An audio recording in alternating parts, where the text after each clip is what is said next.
Boa tarde a todos. Obrigada primeiro pelo convite para a comissão organizadora.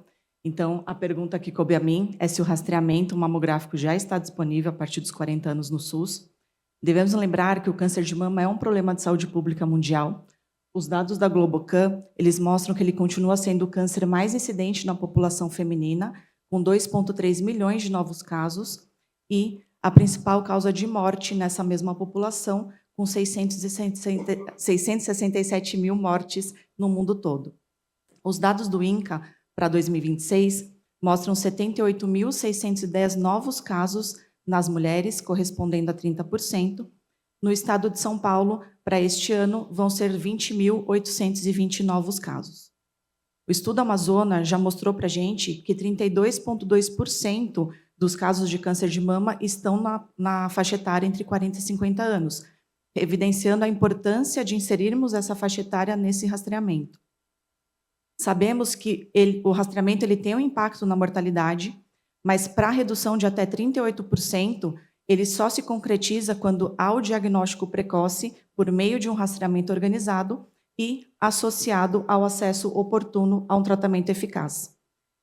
Esse artigo publicado no JAMA em 2024, ele mostrou que o rastreamento e o tratamento do câncer de mama em 2019, eles foram associados a uma redução de 58% na mortalidade por câncer de mama nos Estados Unidos, em comparação com as intervenções de 1975. Eles também viram que os tumores diagnosticados sem rastreamento, eles têm um pior prognóstico e que nem mesmo o tratamento mais eficaz consegue compensar integralmente esse atraso. Vale sempre a pena lembrar que o atraso no início do tratamento, ele aumenta a mortalidade de uma forma mensurável e progressiva, lembrando da importância da nossa lei dos 60 dias.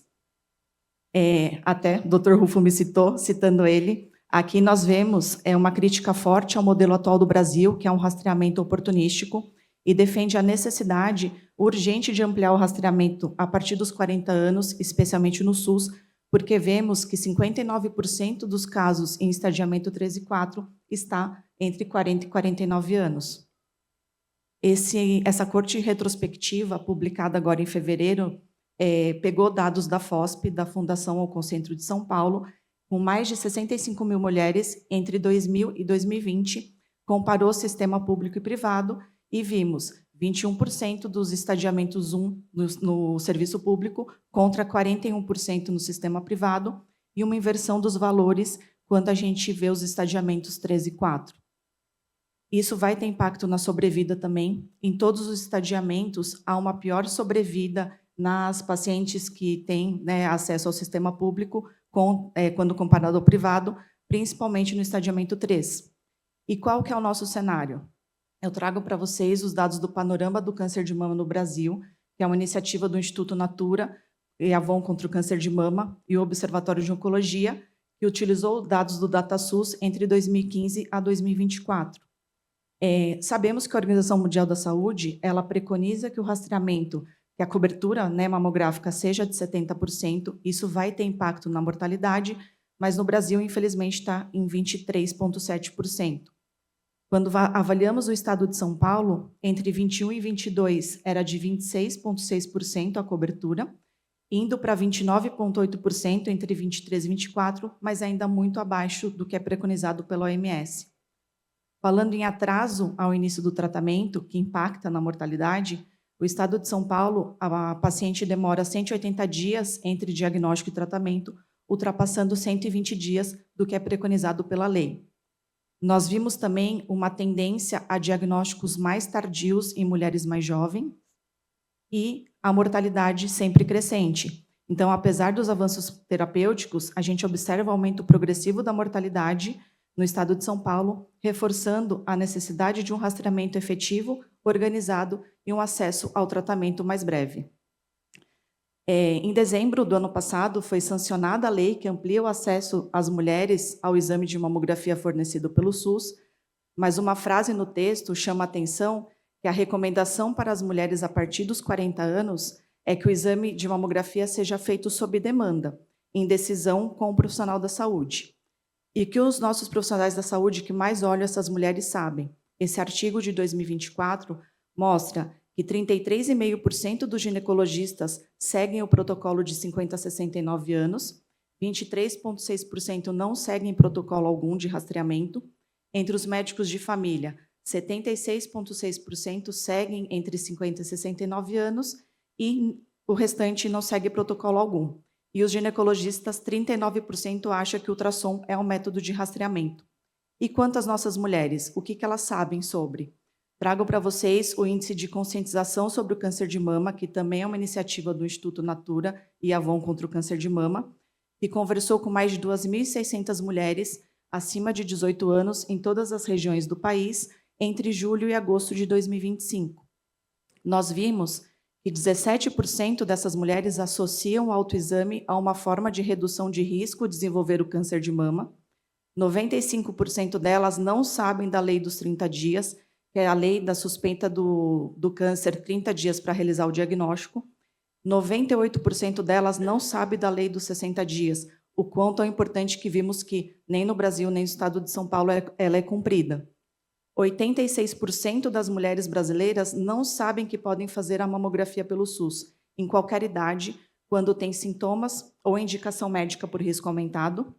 E quando avaliamos o conhecimento delas para a idade mínima para realizar a mamografia pelo SUS, somente 4% sabe que pode fazê-la a partir dos 50 anos, o que já era preconizado pelo Ministério, e 24% sabe que pode fazer a partir dos 40. Ou seja, a maioria das mulheres não sabe quando iniciar o rastreamento. Então, quando a informação não alcança a população, a falha do sistema ela já começa antes mesmo do rastreamento. Até agora, nós vimos o que já era o modelo preconizado pelo Ministério da Saúde, que é o rastreamento bianual entre 50 e 69 anos, mas eu quero trazer para vocês um exemplo concreto. O município de Jundiaí, ele já realiza o rastreamento pelo SUS a partir dos 40 anos anualmente, há cerca de 20 anos. O último censo do IBGE mostra que temos 37.341 mulheres entre 40 e 49 anos, 29.151 mulheres entre 50 e 59 anos. A cobertura mamográfica do município é ótima, 52%, abaixo ainda do que é preconizado pelo OMS, mas melhor que a média Brasil e melhor que o estado de São Paulo. Mas quando avaliamos a cobertura mamográfica por faixa etária, as mulheres entre 40 e 49 anos têm só 38,9%, e as de 50 a 59 anos, 52%. Lembrando que a maioria das mulheres está entre 40 e 49 anos. Quanto ao acesso ao tratamento, a mulher em Jundiaí demora 192 dias para iniciar o tratamento a partir do diagnóstico, ultrapassando também a nossa lei dos 60 dias. Quando avaliamos o tempo entre consulta e diagnóstico, a mulher mais jovem, de 40 a 49, ela demora mais dias para ter o seu diagnóstico do que aquela de 50 a 59 anos.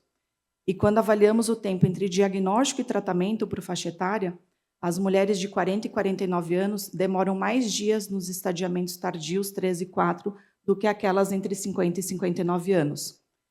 E mesmo com aquela cobertura mamográfica, a evolução da mortalidade continua aumentando, mostrando que o problema não é apenas quando a gente rastreia, mas a capacidade do sistema de sustentar todo o cuidado.